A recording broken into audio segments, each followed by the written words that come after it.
bienvenidos una vez más a The Horror Show Podcast. Hoy, como cada martes, como bien sabéis, volvemos con un vídeo de formato de recomendación, en el cual posiblemente voy a dar recomendaciones, las cuales algunas no conoceréis, otras conoceréis un poquito y posiblemente alguno que otro pues conozca las tres. Hoy voy a hablar de la película Posesión Infernal o Evil Dead, dirigida por Sam Raimi, un Sam Raimi muy joven de 19 años, el cual lograba posiblemente uno de los clásicos del cine de terror, del cine gore de la época. Hablaremos también del videojuego Hunting Ground, que es un sucesor espiritual de Clock Tower 4, y del libro Hex, de Thomas Oldeheubel. Posiblemente un libro que me ha impresionado muchísimo, ya que bueno, no es tan conocido como otros libros que he traído aquí, pero es muy bueno. Y como siempre digo, sin más dilación, procedo a presentar el capítulo nuevo que nos ampara de The Horror Show Podcast. Pero antes, como siempre, he de decir que a partir de ahora todo lo que veáis, escuchéis o hagáis es bajo vuestra propia responsabilidad.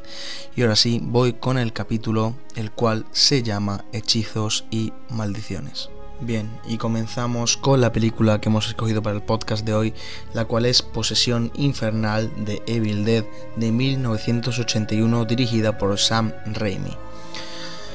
Posiblemente la hipnosis de esta película es lo más normal que veríais a día de hoy, pero bueno, en la época en la que se estrenó, en los 80, era posiblemente algo muy nuevo y algo que no se veía en todos lados. La hipnosis nos retrata con un grupo de jóvenes formado por Ash, Linda, Cheryl, Shelly y Scott, los cuales se marchan de vacaciones a una cabaña alejada del mundanal ruido. En su nuevo destino encontrarán el Libro de los Muertos, un volumen que desencadenará una serie de terribles acontecimientos de origen paranormal. Posiblemente escucháis estas hipnosis y a día de hoy os vienen muchas películas a la cabeza, pero en vez de con un grupo de jóvenes, con una persona, con dos, se os pueden venir miles y miles de películas a día de hoy a la cabeza con estas hipnosis, pero Evil Dead fue la primera en los 80 que hacía esto. A fin de cuentas diréis, sí, pero se parece mucho a Viernes 13. No. Explico el por qué. Viernes 13, al menos en las primeras entregas, no tiene nada de paranormal. Y aquí estamos hablando de un libro o de un volumen el cual al leerlo cambia todo cuanto hay alrededor con una maldición. Entonces, yo lo veo muy diferente y Sam Raimi sinceramente hizo muchísimo con tan poco, como podemos decir. Voy a daros una pequeña crítica de la película y después os voy a dar un par de curiosidades. Algunas me han sorprendido incluso a mí porque ni siquiera me las esperaba. Pero ahí voy con la crítica, ¿vale? Evil Dead es un título clave del cine gore, un subgénero de terror que prescinde de todo tipo de sutilezas e insinuaciones a favor de la más rutinaria y fácil muestra de vísceras y demás secreciones internas, con el objetivo de provocar repugnancia, asco o estupefacción con sus sangrientas y grotescas imágenes. Posesión Infernal supuso el descubrimiento cinematográfico de Sam Raimi, cuyo espectacular sentido visual sirvió para enlazar sus propuestas de lugares comunes, efectismos gratuitos y previsibilidad en el asunto, amalgamados en una película barata con trama de escasa enjundia para conformar un clima de miedo mediante una situación aislada con caracteres afines a su tipología al espectador medio. Elementos raramente invariables en este tipo de productos: casa en un paraje bien apartado, preferentemente un entorno natural, chicos y chicas de buen ver que se las pintan muy felices y terminarán pasando las canutas, y psicópata o espíritu demoníaco de voces susurrantes y malos modos de acercamiento. Abundancia de sangre y mondongos a tutiplén, una historia inexistente. Esta historia se sustenta en las situaciones de escaso desarrollo, personajes planos y diálogos de risa, lo que proporciona una de las valías del film, el carácter cuasi caricaturesco del proyecto que hace mixturar el terror con el humor, sea este consciente o inconsciente. Bien, ¿qué he de decir con esto? Posiblemente es una película de terror, porque a fin de cuentas lo es, pero he de decir que esta película casi siempre se ha tomado como culto al terror, pero en la zona de parodia. Es una película que con muy poco generó muchísimo, ¿pero por qué? Porque no sabía si estaba viendo algo de risa, de terror o una mitad y mitad, una parodia. ¿Por qué? Una película con unos efectos muy básicos. Estamos diciendo que Sam Raimi tenía apenas 19 años cuando produjo esta película. Y he de decir sinceramente, al menos a mi gusto, que posiblemente la edición de 2013, el remake que se hizo en 2013, es bastante mejor y sí produce bastante más miedo que esta versión de 1981. Pero aquí, sin embargo, me quedo por una parte mirando cómo sería con It, ¿no? Para mí, el payaso de It, de las películas clásicas, el que hace Tim Curry, es bastante mejor, al menos a mi punto de vista, me da más mal rollo que el que hace Bill Skarsgård. O sea, bastante más mal rollo me da el de Tim Curry, porque parece más un payaso real, no como el que vemos en la película actual de It, que no parece algo muy típico de ver. Pero sin embargo, las cosas como son. Es mejor la película actual de It que la de hace muchísimos años. Primero porque, a pesar de que no me parece buena, es mejor. Genera más momentos de miedo, algo más de tensión. Que a mí me parezca mal es otra cosa, pero es mejor dentro de lo malo que lo que hubo al principio. Pues con Posesión Infernal pasa lo mismo. La primera película sentó bases y es una película de culto, a pesar de no ser la Divina Papaya, pero la película de 2013, el remake de 2013, es bastante mejor, tanto visualmente como en efecto gráfico, como en el desarrollo de los personajes. Sin embargo, eso no quita, como ya he dicho, que la de 1981 sea posiblemente pues un cine de culto puro y duro, una película que tienes que verte si te gusta este subgénero gore. Dicho esto, ya no me voy a estirar mucho más y voy a ir con las curiosidades que tengo de esta película. Así es como posiblemente voy a dar inicio a estas 5 curiosidades que posiblemente no conozcáis de Evil Dead. La primera es la sombra primigenia de Lovecraft. Al igual que muchos otros maestros del terror, la noción del género del joven Raimi estaba marcada por la obra de H.P. Lovecraft y sus relatos. Así pues, el primer título barajado por nuestro héroe para su película fue Necronomicon, en honor al siniestro volumen del arcano saber que preside muchas historias del escritor. ¿Cuál era el problema? Pues que nuestro añorado Jess Franco había empleado ese nombre para uno de sus propios filmes. Sam optó entonces por The Book of the Dead, el libro de los muertos, hasta que su mecenas Irving Shapiro le recordó que los adolescentes jamás irán a ver una película con la palabra libro en el título. Escarmentado, Raimi optó finalmente por The Evil Dead, título que una creativa traducción al español transformó en Posesión Infernal. En la primera película, el maléfico Libraco aparece con el nombre de Naturjam de Monto, recuperando su título primigenio a la altura de la secuela terroríficamente Muertos. La segunda curiosidad es un gran amigo con una gran mandíbula. ¿Qué sería de Posesión Infernal y sus secuelas si no fuese por nuestro querido Ash J. Williams? Nunca lo sabremos porque estamos demasiado ocupados recordando a Bruce Campbell, sus muecas y sobre todo su mandíbula batiente mientras despanzurra monstruos. Amigo de la infancia de Raimi y sus hermanos, Bruce solía protagonizar sus cortos porque era el miembro de la pandilla que más le gustaba a las chicas, y Posesión Infernal fue su primer trabajo como actor casi profesional. Y no solo eso, sino que también aportó dinero a la película y ejerció de chico para todo en el rodaje. Actualmente Campbell no solo mantiene su amistad con el clan Raimi, sino que defiende orgulloso su condición de actor de serie B, como atestigua su libro de memorias If Chins Could Kill. La tercera curiosidad es la siniestra cabaña de la muerte. El emplazamiento de Posesión Infernal en una cabaña de los bosques de Tennessee no obedecía solo a las necesidades del argumento, sino también a las de presupuesto. Usar una choza abandonada en mitad de ninguna parte era la opción más barata y menos complicada. Pero una vez desplazados hasta el lugar, Raimi y su gente descubrieron que la cabaña que pretendían emplear estaba llena de ocupas, así que tuvieron que quedarse con otro edificio en estado ruinoso situado, según palabras textuales de Bruce Campbell, en la carretera de Ehem, el pueblo de Ehem, Tennessee. El lugar se caía casi a pedazos, literalmente, y estuvo a punto varias veces de convertirse en una trampa mortal para los participantes, quienes se veían obligados a dormir en él. Exactamente 10 años después del fin del rodaje, la cabaña ardió hasta los cimientos. Según Sam Raimi, esto se debió a que fue alcanzada por un rayo. Según Bruce Campbell, a que un grupo de fans de la película organizaron un botellón en su interior, provocando el accidente al encender una hoguera. La cuarta curiosidad es: a falta de Steadicam, buena es una tabla. Si Sam Raimi rodó esta película con lo opuesto, ¿cómo se las apañó para conseguir esos tracking shots que nos revelan el punto de vista de la entidad maligna? Pues atando una cámara a un tablón que luego Bruce Campbell y él levantaban en vilo. La pareja obtuvo famosas tomas corriendo por los bosques a toda velocidad de esta guisa.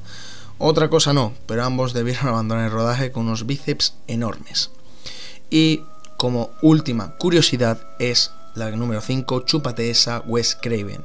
Como los fans del cine de terror advirtieron en su día, en la cabaña de la posesión infernal figuran los restos de un cartel de Las colinas tienen ojos, el clásico gore de Wes Craven, lo cual, pese a lo que pueda parecer, no es tanto un homenaje como un desafío. En su filme de 1977 sobre paletos psicópatas, el futuro director de Pesadilla en Elm Street y Scream había incluido un póster de tiburón para dar a entender al público que su filme asustaba más que el de Spielberg. Repitiendo la jugarreta en su propia cinta, Sam Raimi y sus secuaces lanzaban un órdago similar a Craven, considerado por entonces uno de los reyes del terror extremo. Y dicho esto, espero que os haya gustado la recomendación que os doy. Sí he de deciros que si os tenéis que ver alguna de las dos películas, os veáis el remake de 2013, y también recomendaros la serie Ash vs Evil Dead. Sinceramente la serie es un descojone, es muy buena y vas a echar muchas risas viéndola, a pesar de que supone que tiene que ser de terror, pero bueno.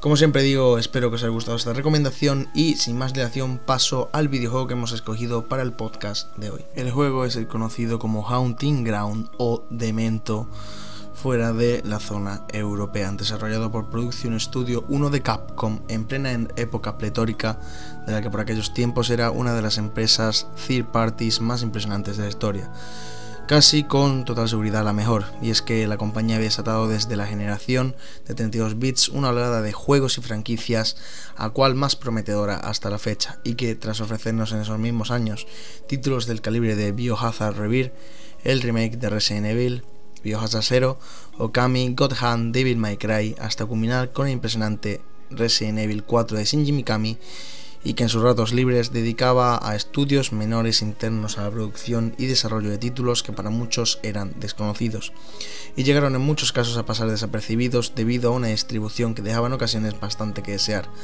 Hablo de títulos como este Demento, que fue lanzado en PlayStation 2 en 2005 y que en un principio iba a convertirse en un nuevo título de la serie Clock Tower, en la que Capcom por aquellos años hizo con los derechos.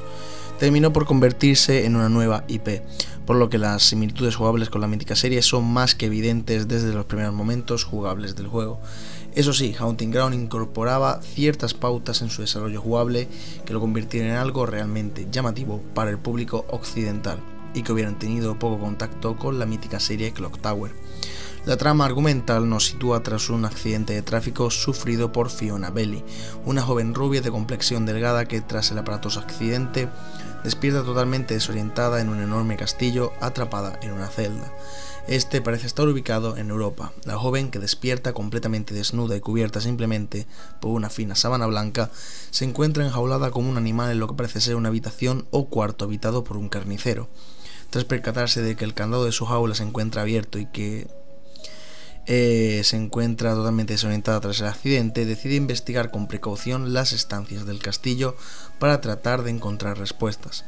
Al poco tiempo conocerá a Hewi, un bonito pastor alemán de color blanco con el que cooperará en más de una ocasión a lo largo de toda la aventura, ya que la joven Belli no tardará mucho en darse cuenta de que no se encuentra allí por pura coincidencia. La historia del juego a día de hoy la recuerdo con muy buenas sensaciones, y es que aparte de tener que ir descubriendo qué ocurre realmente con la protagonista, dado que ella tiene vagos recuerdos debidos al accidente, también íbamos descubriendo la historia tanto de algunos sucesos que ocurrían en el castillo como de nuestros enemigos, y esto le hacía ganar muchos puntos de cara al jugador, pues la motivación a seguir adelante a descubrir la verdad eran enormes. Al tener un desarrollo basado en Clock Tower, donde teníamos que huir y escondernos detrás de los muebles, cortinas, dentro de los armarios, debajo de las camas para poder huir de nuestros enemigos, nos topábamos con momentos de tensión enormes, ya que muchas veces nos pillaban literalmente en bragas. Imaginaos que queríamos descubrir qué información escondía aquel libro del fondo de la estancia, y sabíamos que habíamos esquivado a un enemigo hace escasos segundos y no tardaría mucho en encontrarnos. La decisión debía ser rápida, porque tal vez no tendríamos lugar para donde escondernos, u objeto que lanzarle para ganar tiempo, y eso nos llevaría a una muerte agonizante. Pues uno de los detalles más llamativos y con más aciertos implantados en el juego es que Fiona entraba en ataques de pánico, y esto repercutía en el control del personaje, que contra más miedo tenía, más complicado era de controlar, hasta incluso perder el control de la chica, y encima durante ese lapso de tiempo iba tropezando, llorando, etc. Un detallazo muy memorable. Aún recuerdo perfectamente que me ha dado muchos sustos este juego desde el inicio, el carismático Debilitas, un enemigo amorfo que recordaba al mítico Quasimodo de Notre Dame y que estaba obsesionado con las muñecas hasta tal punto de confundir a Fiona con una de ellas, y de ahí su obsesión con que nos persiguiera constantemente durante las primeras horas del juego. Posteriormente nos topábamos con Daniela, una extraña mujer que conoceríamos en los primeros minutos de juego y que después de varios encuentros con ella descubríamos el por qué tenía tanto odio hacia Fiona, pues ella no podía experimentar ni sentir como un humano normal debido a su condición. Y ese es el desenlace de su enfrentamiento con Fiona. Finalmente nos volvíamos a enfrentar con un enemigo que brevemente ya habíamos conocido, hablamos de Ricardo, quien sería el que nos diera las respuestas a buena parte de las preguntas que ya tendríamos a esas alturas del juego. Otro momento cumbre a aclarecer poco después, donde dependiendo de nuestra afinidad con Heroi, esta aparecería para ayudarnos o no y cambiar parte de la historia. No voy a spoilearos nada, pues si no lo habéis jugado estáis tardando y bastante, ya que he resumido enormemente la historia del juego, pero por lo que si tenéis oportunidad de jugarlo, hacedlo ya. Como mencioné anteriormente, uno de los detalles que mejoraban enormemente la jugabilidad del juego era, dependiendo de cómo termináramos con un enemigo u otro, influía en el final del juego, el cual tenía hasta 4 distintos. Por ejemplo, la manera de acabar con Debilitas al principio es uno de ellos. Otro detalle importante es la afinidad que teníamos con Hewie, y otra manera es hacer varios pasos y lecciones en concreto consecutivamente. Aquí no acaba la cosa, se nos desbloqueaba un nuevo nivel de dificultad, el modo difícil, y no solo se incrementa la dificultad, sino que cambian ciertos detalles jugables que son realmente llamativos e influyen en el desarrollo jugable. Esto era una bendición, era realmente una maravilla para un jugador el descubrir que más allá de 4 finales distintos y un modo de dificultad nuevo, este incluía ciertos cambios que nos hacían vivir una nueva experiencia en el juego. Para colmo, incluye una cantidad de detalles tanto a nivel jugable como a nivel externo debido a su desarrollo. Así que para cerrar, os dejo con ciertos detalles que para muchos pasaron desapercibidos y que espero no exponerlos todos, y si me leguéis, pongáis alguno vosotros que hayáis descubierto. Dicho esto, voy a daros algunas curiosidades sobre el videojuego. La primera curiosidad es posiblemente el desarrollo de este juego, ya que se desarrolló prácticamente al mismo tiempo que Resident Evil 4 por parte de Production Studio 4, y curiosamente tienen ciertos detalles en común en su desarrollo. Fiona Bailey, la protagonista, es claramente Jill Valentine, pero con el pelo en rubio. Años después veríamos a Jill de rubia y es exactamente igual a la protagonista del juego. El perro Hewie es casi el mismo, por no decir el mismo, que el que se topa Leon Kennedy en el poblado de Resident Evil 4, y que curiosamente si cooperas con él, al igual que en Demento, te ayuda.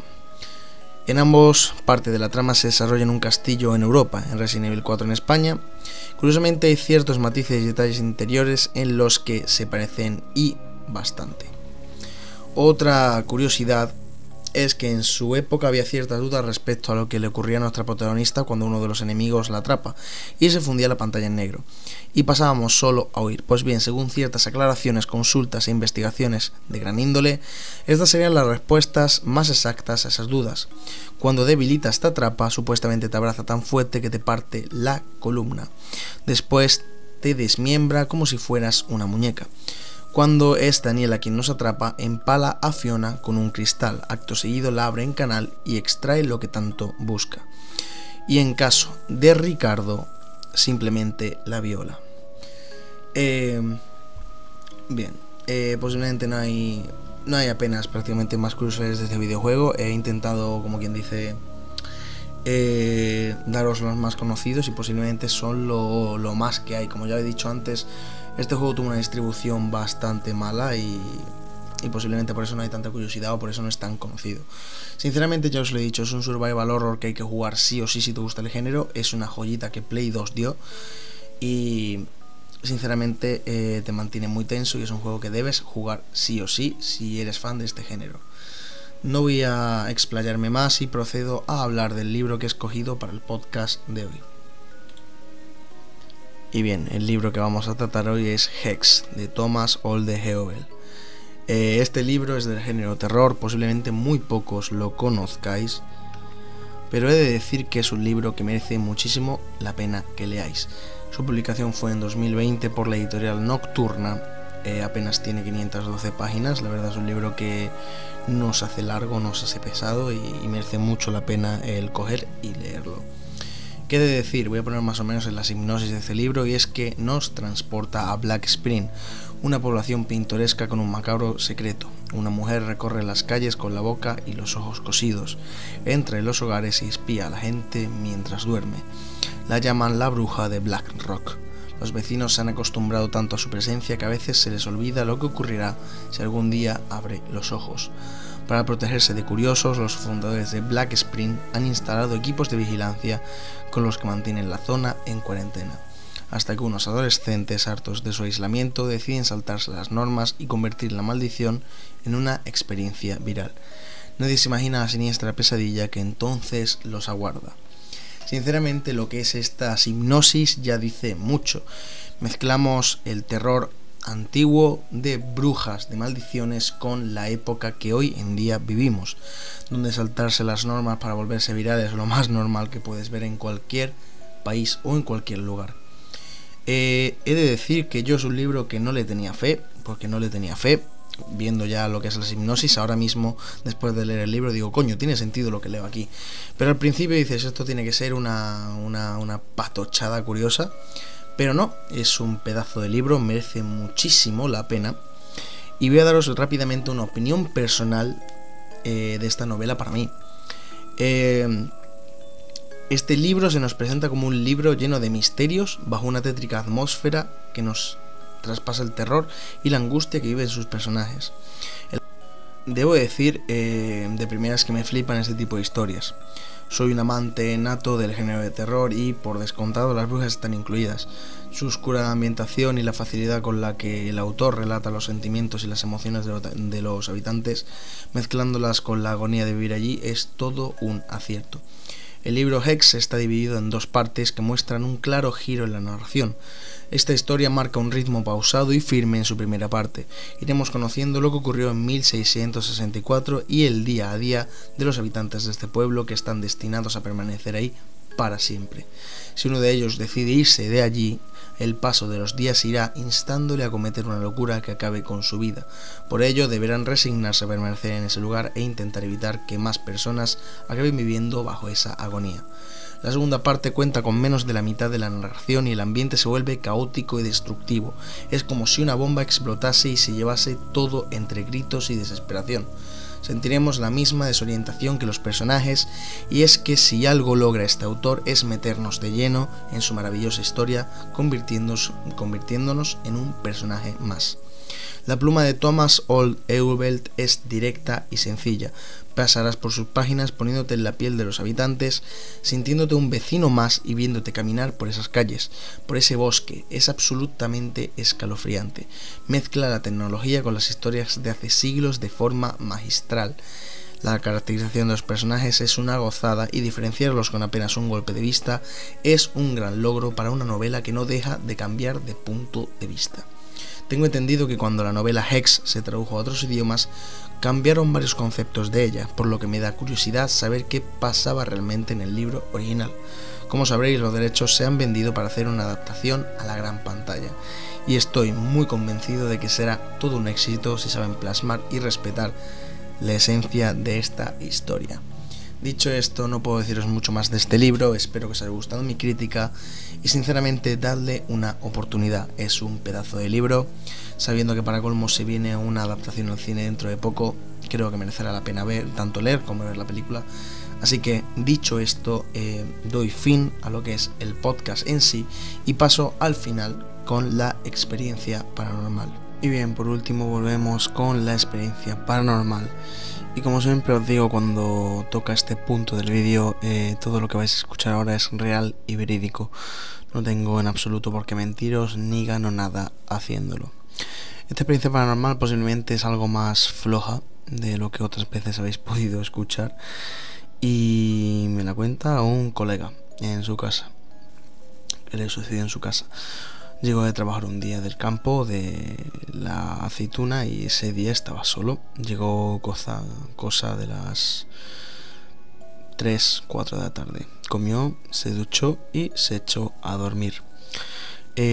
Su casa prácticamente, o su cuarto por lo menos, pega directamente al sol, por lo que bajaba la persiana, bajaba la ventana, se quedaba a oscuras en el cuarto y ponía el aire acondicionado. Una de las veces, por lo que me dice, cuando estaba a punto de quedarse dormido, escuchó como golpes en su puerta. Y entonces pues pensó que sería su madre o su hermano, alguien que había llegado a casa. En ese momento, cuando él llegó, estaba solo. Entonces, al escuchar los golpes en la puerta, se levantó de la cama, fue a la puerta y al abrir vio que no había nadie. Pensó que le había jugado una mala pasada de subconsciente y nada, se volvió a echar a la cama. A los 5 minutos, de nuevo, cuando estaba otra vez relajado, a punto de quedarse dormido, los golpes en la puerta vuelven a sonar, pero esta vez bastante más fuertes. Ya algo más preocupado, se levanta y abre la puerta y comienza a inspeccionar por el salón de su casa, por el baño, por el pasillo, y no hay nadie. Está solo en su casa. La última vez, quizá la peor, él se vuelve a echar en el cuarto y quita cualquier sonido que pueda tener en el cuarto para estar atento si algo volvía a sonar en la puerta. La casa de este amigo que os digo tiene unos pestillos en la parte interior de cada cuarto. Entonces echa el pestillo. A los 20 minutos, cuando él se queda dormido, empieza a escuchar los mismos golpes en la puerta, pero esta vez golpeando, no tocando con los nudillos solamente, no, golpeando la puerta. Al dar 4 o 5 golpes y él no contestar ni levantarse, empieza a ver cómo empiezan a tirar hacia adelante y hacia detrás de la puerta de manera completamente estruendosa. En cuanto esos golpes cesan, se levanta corriendo de la cama, completamente nervioso, completamente asustado. Vuelve a abrir la puerta y no hay nadie. Revisa toda la casa, revisa debajo de todos los sitios posibles, mira en su parcela y no había nadie. Según ocurrió eso, según me cuenta él, salió de su casa y no volvió a pisarla hasta que llegaron tanto su hermano como su madre. Sinceramente, una experiencia complicada y difícil de explicar, pero que sinceramente, si a mí me pasara, yo creo que al segundo golpe saldría corriendo de mi casa, no me esperaría en el tercero. Dicho esto, espero que os haya gustado la experiencia paranormal, que os haya gustado las recomendaciones y sobre todo que os haya gustado el vídeo. No voy a perder mucho tiempo en la despedida, así que, como bien siempre digo, se despide de Horror Show Podcast. Por favor, mirad muy bien cada pequeño rincón de vuestro cuarto cuando apaguéis las luces antes de iros a dormir, ya que puede ser que alguien os vigile. Esto ha sido todo y nos vemos en el siguiente vídeo.